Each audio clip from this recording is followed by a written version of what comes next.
স্বামী, আমরা যে যে যজ্ঞ করি, যে হ্যাঁ যজ্ঞতে যে আহুতি দেওয়া হয়, এটা কেন দেওয়া, এই যে ঘি দেই বা এই যে ফল দেওয়া হয় না, কোনো কারণটা কি? সেই কারণটা কিন্তু আমি জানি না। আপনি একটু আমাকে এটা একটু বিশ্লেষণ করে যদি বলেন তাহলে একটু ভালো হবে। হ্যাঁ হ্যাঁ, যজ্ঞ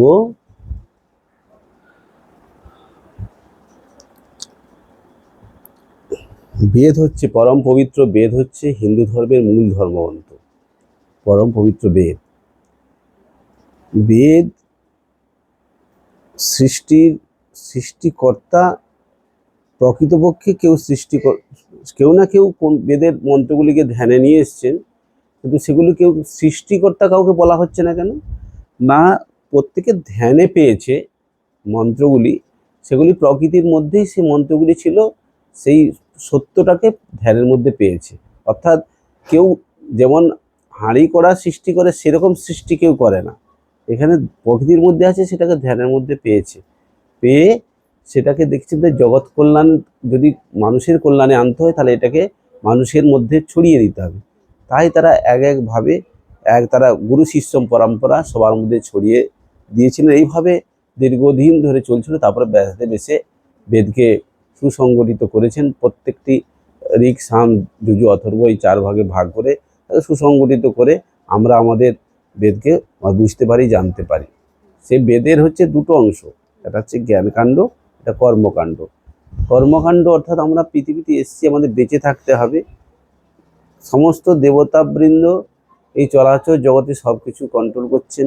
এক একটা রূপে এক একটা নাম, একটা রূপ নিয়ে তারা জগতের, যেমন আমরা আমাদের মিনিস্ট্রিটিতে দেখি, কেউ রোড মিনিস্টার, কেউ মুখ মিনিস্টার, কেউ ফাইন্যান্স মিনিস্টার, এরকম একের পর একটা। তেমনি দেবজগতে তারা, আমাদের ঋষিরা তারা নির্দিষ্ট করেছেন, ধ্যানের দ্বারা পেয়েছেন। এক একটা দেবতা এক একটা ভাব, এক একটা আদর্শের উপরে ই করে জগৎকে কন্ট্রোল করছেন, এক একটা দায়িত্ব তারা পালন করছেন। ঋষিরা তারা অনুভব করছেন যে এইভাবে চরাচর জগৎটা চলছে। তো প্রত্যেকেরই সন্তুষ্টি বিধান, এক একটা মানুষ যেমন এক একটা ভাবে সন্তুষ্ট থাকে, তেমনি এক একটা দেবতাকে একটা মন্ত্রে সন্তুষ্ট থাকে।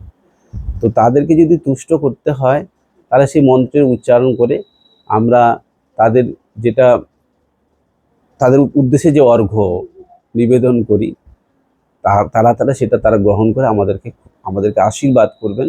সেই আশীর্বাদে আমরা পুষ্ট হব, আমরা বেঁচে থাকবো। পরস্পরং ভাবয়ন্তু তে দেবা ভাববন্তু গীতাতে রয়েছে।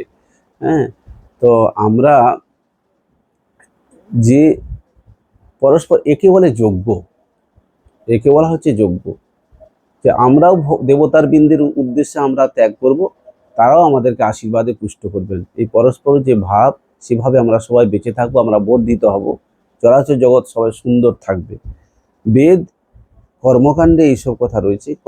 আমরা যে অগ্নিহোত্র যজ্ঞ করি, যেটা ভারত সেবাশ্রম সংঘ যে যজ্ঞ বড় বড় করে ছোট করে গৃহস্থের মঙ্গলের জন্য করেন, সবার মঙ্গলের জন্য করেন, জগতের শান্তি বিধানের জন্য করেন, সেই এটা দেবযজ্ঞ। সমস্ত দেবতাদের প্রীতির নিমিত্ত তারা সন্তুষ্ট হবেন, আমাদেরকে আশীর্বাদ করবেন, আর তাদের উদ্দেশ্যে যজ্ঞ হয়।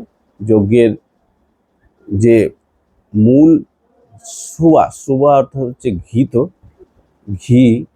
হ্যাঁ, গীতাতে আছে ব্রহ্মার পুরম ব্রহ্মবি ব্রহ্মাগ্নো ব্রহ্মণা হুতম ব্রহ্মৈব তেন গন্তব্যং ব্রহ্মকর্ম সমাধিনা। সমস্ত কিছুই জগতে ব্রহ্মস্বরূপ, সমস্ত কিছু